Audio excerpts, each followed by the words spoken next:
Hola, bienvenidos a Padre e Hijo Discuten Cómics. El día de hoy, bueno, el lunes Roughlyfoot mandó un mensaje Así nos enteramos nosotros de la noticia de que hubieron más de 800 despidos en DC Comics. Así es. En general en la división, llamémosle DC Entertainment, ¿no? Tom Taylor puso un tuit ese día que decía que era un día muy difícil para ciertas personas en un año lleno de días difíciles, ¿no? Entonces, básicamente nos despertamos el martes con la noticia de que habían despedido a Bob Harras, ¿no? Editor en jefe, a Bobby Chase, que llegó con él y que en ese momento estaba en Productos Globales, y a una serie de ejecutivos. Esto es más, y hace rato me preguntabas qué tanto afectaba a los escritores y a los creativos. Si bien es cierto... Se supone que aquí, donde estamos leyendo, en los artículos, dice que Tom King, Brian Michael Bendis y otro que no me acuerdo cómo se llama, estaban siendo... No estaban siendo investigados, estaban siendo como...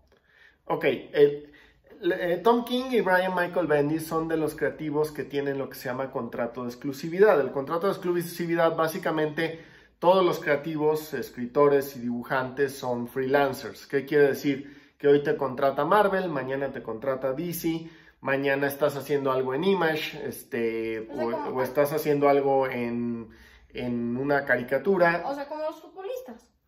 No, porque a un futbolista sí lo contratan por temporada. Esto más bien es que tú no tienes un jefe, o sea, no vas a la oficina y te están pagando un sueldo, te pagan por el cómic que en ese momento vas a dibujar.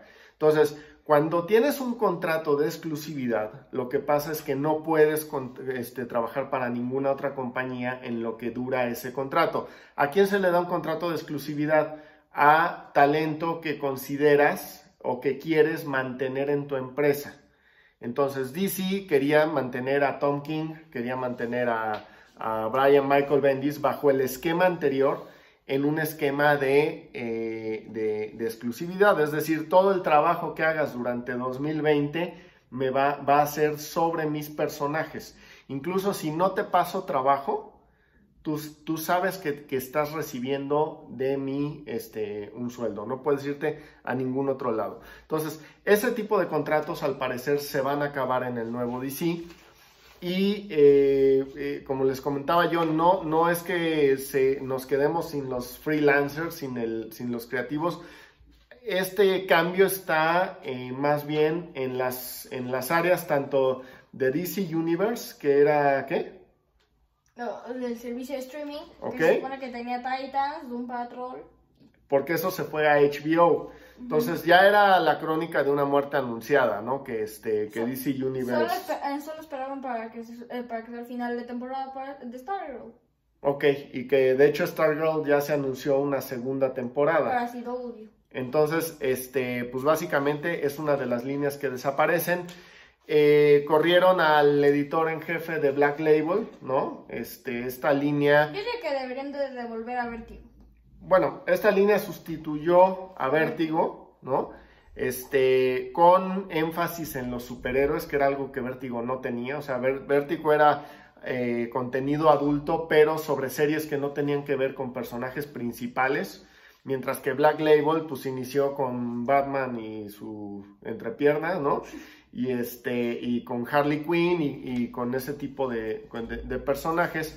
Entonces es otra línea que desaparece. Parece que DC Direct, que son las figuras de acción, ¿no? O más bien figuras de colección, porque no son tanto de acción, también desaparece, y lo que van a hacer es licenciar o a Mattel o a Hasbro. Mattel ahorita está sacando DC Multiverse. Muy probablemente se quede entonces en Mattel, ¿no? O incluso en McFarlane Toys, no sé ahí cómo lo vayan a manejar. De hecho, algo extraño es que McFarlane Toys, o sea, también está sacando DC Multiverse. Exactamente, entonces, bueno, por lo pronto DC Direct también va a desaparecer.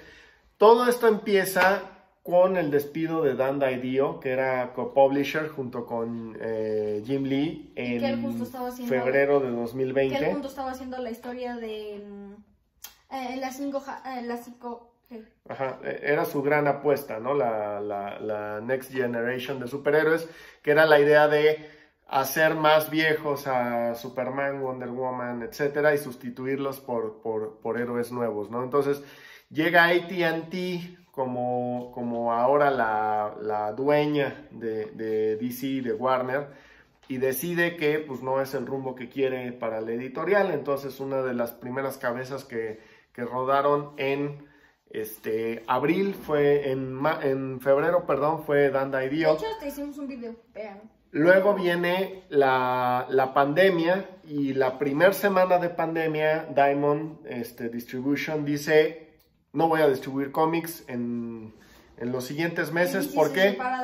Porque afecto a las tiendas, ¿no? O sea, si yo te paso cada semana mis cómics, pues cada semana te tengo que pasar una factura de $7,000 que me tienes que pagar. Y obviamente con las tiendas de cómics cerradas, pues no hay manera, ¿no? Entonces, en ese momento se para la distribución de cómics, Marvel no saca nada, y DC lo que hace es que se alía con 2 compañías y dice: pues a mí no me importa, voy a seguir distribuyendo, sobre todo novela gráfica y o sea, los títulos mensuales sí un poquito le bajaron, pero cómics especiales y ese tipo de cosas las siguieron sacando. Que soy yo, están siendo bastante mal. No lo sé, pero ese es un tema también que se ha discutido mucho, el tema de calidad. Y yo ahí digo, me da mucha pena que Bob Harras haya salido, pero desde mi particular punto de vista nunca debió de haber sido editor en jefe de DC, porque él traía la escuela de Marvel de los años 90, que básicamente era venderte la portada variante, venderte el holograma, venderte ese tipo de gimmicks para que tú compraras cómics en lugar de una buena historia, ¿no? Y se vio mucho con The New 52. Empiezan a sacar una serie de cómics especiales que yo no sé ahorita cómo andan en el mercado los precios de todos esos cómics que sacaron, pero básicamente parecía que DC quería fomentar otra de las burbujas especulativas que hubo. Por cierto, la semana que entra vamos a hablar otra vez en Instagram, en mi mueble de cómics, precisamente de la etapa en donde Marvel se va a la quiebra, y tiene que ver también con la burbuja especulativa de los años 90 de los cómics. Ahorita lo que se deberían de fijar es hacer, o sea, más lo que queda con DC, o sea, lo que significa DC, porque Marvel significa más, o sea, y ahorita que lo han notado con todas las series y así, Marvel significa más como un mundo más oscuro. O sea, yo siento, Marvel no te da la esperanza que DC te da. Originalmente, justo cuando entra Jim Lee, sobre todo Dan DiDio, y después Bob Harras, hacen las historias mucho más oscuras. E intentaron de poner esa esperanza en reverse, pero no les funcionó. Porque la primera que hacen así no estaba Bob Harras. La primera historia que yo te puedo decir en donde DC empieza a manchar a sus superhéroes. Digo, en los 90s pasó toda esta historia de Emerald Twilight, ¿no? Con Green Lantern y cuestiones así. Pero la primera historia que es muy, muy Marvel es Identity Crisis, ¿no? En donde hay un secreto que Batman empieza medio a recordar, que es que le borraron la memoria a uno de los villanos, o sea, y de ahí para el real, y sobre todo a raíz de New 52, pues estamos hablando de superhéroes muy badass, ¿no? Muy poca continuidad, muy poco universo tan rico que tiene DC, ¿no? Para los que son muy fans de DC, pues esa es la parte que es bien atractiva, ¿no? Cuando hicimos el video con nuestro amigo Nightboy, por ejemplo, que hablaba de Legión, pues cuántos cambios no nos mencionó sobre la Legión, ¿no? O sea él se podía haber quedado horas y horas hablando de la Legión. Lo cual, pues en Marvel siempre ha sido un poquito más lineal y un poquito más ordenado. O sea, DC sí son muchos cambios, y realmente DC le importa más las historias que pueda contar un creativo, o eso ha sido tradicionalmente, ¿no? que la continuidad como tal. O sea, si un creativo llega y quiere cambiar continuidad para ajustarse a algo, es más fácil que lo haga Yo en siento DC. lo que antes hacía DC es que le metía más amor al personaje, más amor al lector. Y mantenía los valores, o sea, de un superhéroe. Y todo eso poco a poco se fue acabando y sobre todo fue muy notable en The New 52. Y luego viene Rebirth y tratan de regresar a héroes como Wally West y todos estos que habían desaparecido a raíz del cambio. Pero pues las ventas no fueron lo esperado. Entonces, ¿hacia dónde va DC ahorita? Porque ya nos alargamos un poco analizando lo que era DC antes, pero ¿hacia dónde quieren ir? Con los nombramientos que hay, que por ejemplo está Michelle Wells, ¿no? Marianne Jevons. Ajá. Marianne Jevons se va o tiene más experiencia en temas de cómics para niños o cuentos para niños. DC y DC Zoom, ¿no? Pero la otra ejecutiva tiene experiencia en temas de digital. Entonces, parece ser que la tirada de DC va a ser poco a poco eliminar las líneas que son cómics seriales mensuales. Probablemente lo que nos quede después de la masacre en esa parte es los títulos de Batman, ¿no? Pero irse más a novela gráfica y si va a sacar seriales van a ser online, es decir, mucho producto digital. Entonces, ya no, eso sí se ve medio oscuro para DC. Yo lo platicaba en un video que subió nuestro amigo Mex Collector, que por cierto él ayer nos hacía la reflexión de aguas, porque todo el mundo estamos especulando el tema de productos y de qué va a pasar con DC Direct. Y al final del día estamos hablando de 800 gentes que se quedaron sin empleo, ¿no? Sin ingresos en una época muy difícil. Entonces también hay que considerar esa parte. Pero con él yo platicaba precisamente ahorita lo complicado que es ir a una tienda de cómics, ¿no?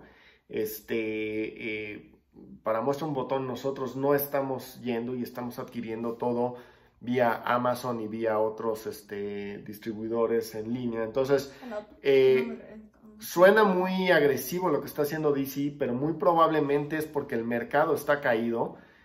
Marvel no ha anunciado nada parecido, o no que yo sepa, pero pues probablemente le siga. Yo diría que Marvel ahorita lo que está apostando son sus películas. Otro de los movimientos, sí, pero en Marvel editorial, o sea, Marvel Comics no ha hecho un movimiento tan fuerte. Otra de las cosas agresivas que hizo DC durante la pandemia fue precisamente empezar, ellos como están distribuyendo por su lado, a distribuir los martes. Salió incluso esta campaña absurda de Marvel de sacar portadas que decían los cómics se venden los miércoles o alguna cosa así, ¿no? Porque precisamente empieza a dividir DC y a decir, pues si antes todo mundo vendía los miércoles, ahora yo voy a salir el martes para que me compren primero, ¿no? Entonces, todo este tipo de cosas va encaminado pues a hacer un DC muy distinto a lo que los que llevamos leyendo cómics durante más de 30 años estamos acostumbrados. O sea, yo nací ya con el mercado directo. Nacimos con la entrega semanal de cómics, ¿no? Los miércoles en tiendas especializadas y pues parece que eso va a desaparecer, el cómic serial va a desaparecer. Ya de por sí toda esta renumeración que venía haciendo tanto Marvel como DC de sacar números uno cada 2 años, pues iba un poquito por ahí, ¿no? El empezar a pensar más en TPs y en compendios, más que directamente en un cómic mensual. Entonces, pues parece que esa es la tirada de DC y esperemos que Marvel no siga por ahí la línea, porque entonces pues, sí, efectivamente los cómics mes con mes van a desaparecer y vamos a estar hablando de pura novela gráfica, que probablemente a mí el problema que tengo con las novelas gráficas, yo colecciono en compendios, entonces no me desagrada el formato, pero lo que sí me desagradaría sería que termináramos con esta continuidad, ¿no? O sea, que fueran historias aisladas y historias más encaminadas a hacer películas que realmente a gozar al superhéroe en la página impresa, ¿no? ¿Me ibas a comentar algo más? Bueno, lo último, pues es Jim Lee se queda dentro de la compañía como Chief Commercial Officer ¿Y Geoff Jones? Geoff Jones, según yo, ya no tenía un cargo dentro de DC como tal. Probablemente está en las áreas de... Ajá, series. Exacto. Entonces, pues que yo sepa, él no tuvo tanto problema, ¿no? Pero pues los cambios siguen, o sea, y como les comentaba yo, esto es un plan a 2 años. Medios como Bleeding Cool le llamaron el día de ayer a pues el Bloodbath, ¿no? El baño sangriento en DC, porque pues tantas cabezas que rodaron. Pero pues vienen cambios próximamente. Esperemos les haya gustado este video.